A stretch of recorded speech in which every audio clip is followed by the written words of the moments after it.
In the beginning, God created the heavens and the earth. So begins the timeless tale of creation as told in the first chapter of Genesis, where we witness a grand design unfolding. Initially, the earth was formless and void, cloaked in darkness. But then God spoke. With each utterance, a new element of the cosmos sprang into existence. Light separated from darkness, sky from sea, land from water. Vegetation sprouted, stars twinkled, animals roamed, each following the divine decree of their creator. Yet the pinnacle of this creation story is not merely the formation of the universe, but the instigation of time itself, culminating in the sacred seventh day. On this day, God ceased from his work and rested, sanctifying it as a day of rest for all his creations. A profound pause, a divine respite. And God saw everything that he had made, and behold, it was very good. Then the Lord God formed a man from the dust of the ground. In a divine act of creation, the first man, Adam, came into being. Brought to life by God's own breath, Adam was more than a mere creature. He was a living soul. God, in his infinite wisdom and boundless love, decided that it was not good for Adam to be alone. So, from Adam's own flesh, God created Eve, the first woman, making them companions in the paradise of the Garden of Eden. Yet even in paradise, danger lurked.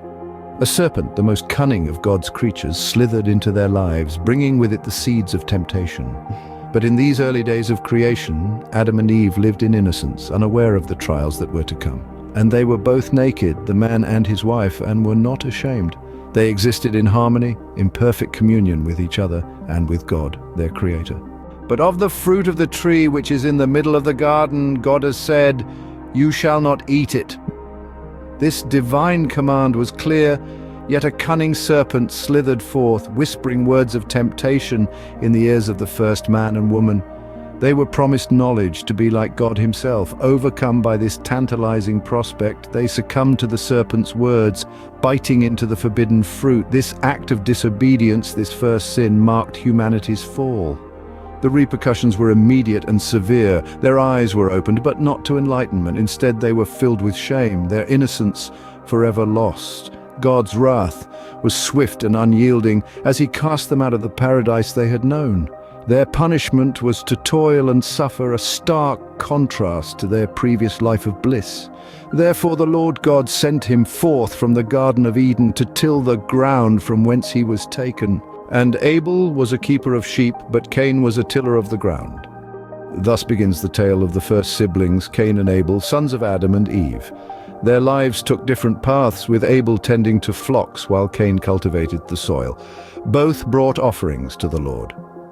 Abel's was from the firstborn of his flock, and Cain's from the fruits of the soil. However, the Lord favored Abel's offering, stirring resentment in Cain's heart. This bitterness led to a tragic turn of events. Overcome by jealousy, Cain committed the unthinkable act of fratricide, murdering his own brother Abel. In the aftermath, the Lord banished Cain, marking him to protect him from others' vengeance. Thus Cain, the firstborn of all humanity, became the first murderer and the first to be exiled. And Cain went out from the presence of the Lord and dwelt in the land of Nod on the east of Eden. This is the book of the generations of Adam. In the day that God created man, he made him in the likeness of God. From Adam, a lineage of extraordinary longevity unfurls, stretching across the eons. Adam's firstborn son Seth lived for 912 years. The torch of life was then passed to Enos, who lived for 905 years. His son Canaan lived 910 years, and Mahalalel, Canaan's son, lived for 895 years.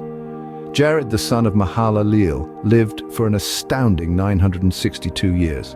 His son Enoch walked with God for 365 years before he was taken by God, a unique departure from this earthly realm.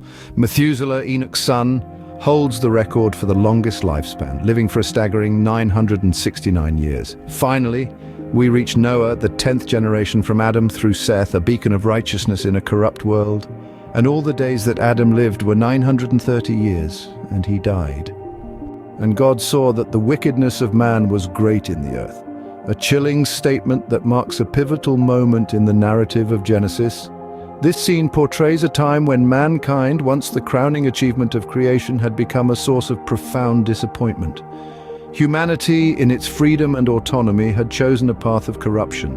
The earth teemed with violence, deceit, and all manner of vice. The hearts of men harbored thoughts of evil, their actions a far cry from the purity of the Garden of Eden. Regret washed over God, a sorrow so deep that it prompted a drastic decision. The Creator contemplated the unthinkable, the annihilation of his own creation. Mankind, once crafted with care and love, now stood at the brink of destruction. The world had become a canvas of wickedness, and it pained him to see what his beloved creation had become. And God said, "I will destroy man whom I have created from the face of the earth." But Noah found grace in the eyes of the Lord. Amidst a world teetering on the brink of destruction, Noah emerged as a beacon of righteousness.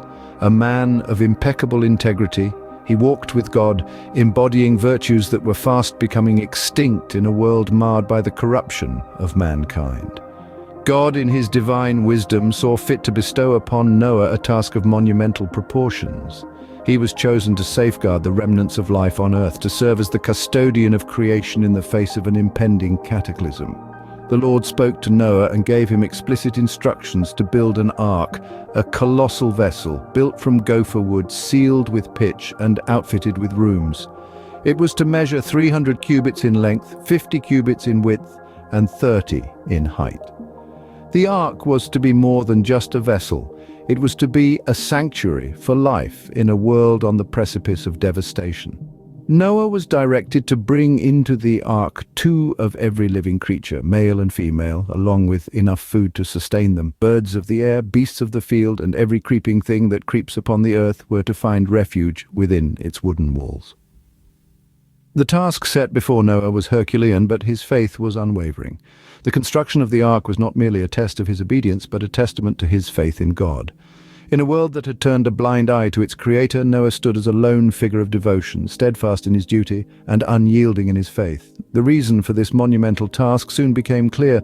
God revealed to Noah that he was to bring about a flood that would cleanse the earth of its wickedness. The waters would rise, consuming all life, sparing only Noah, his family, and the creatures within the ark. And Noah did according unto all that the Lord commanded him. In the face of adversity and ridicule, Noah remained steadfast, a testament to the power of faith and obedience. His story serves as a vivid reminder of the consequences of straying from the path of righteousness and the saving grace found in unwavering faith. From the dawn of creation to the great flood, the book of Genesis provides a profound narrative. In these early chapters, we've seen the grandeur of the universe taking shape, the intimate crafting of human beings, and the birth of relationships. We've witnessed the joy of life and the sorrow of death, traced the lineage of humanity, and observed the ebb and flow of our moral compass. The story starts with creation, a divine act that brings forth all existence from a formless void. The narrative then shifts to the Garden of Eden, where Adam and Eve, the first man and woman, lived in harmony with their Creator. However, their disobedience led to the fall of humanity, a theme that resonates throughout the biblical narrative and beyond. In the tale of Cain and Abel, we encounter the first recorded act of violence, a brother murdering his sibling out of jealousy and resentment. This incident unveils the destructive power of sin and the consequences of failing to master it. It's a stark reminder of the potential for evil that dwells within us all. The lineage of Adam takes us through generations, underscoring the continuity of life, the passing of time, and the enduring nature of human experience. It reminds us that our actions have far-reaching effects, shaping not only our lives, but also those of generations to come. As we moved on, we delved into the corruption of mankind, a grim depiction of a world overrun by wickedness. This led to the divine decision for a great flood, a cataclysm designed to cleanse the earth. Yet amidst the devastation, there was hope.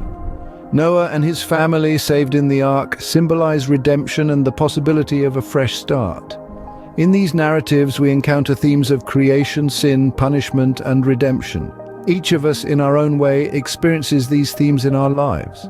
As we reflect on them, we can gain a deeper understanding of our human nature and our place in the world. If you found this exploration enlightening, please share it with others, and remember to like and subscribe for more biblical insights. Until next time, journey well in your own personal Genesis.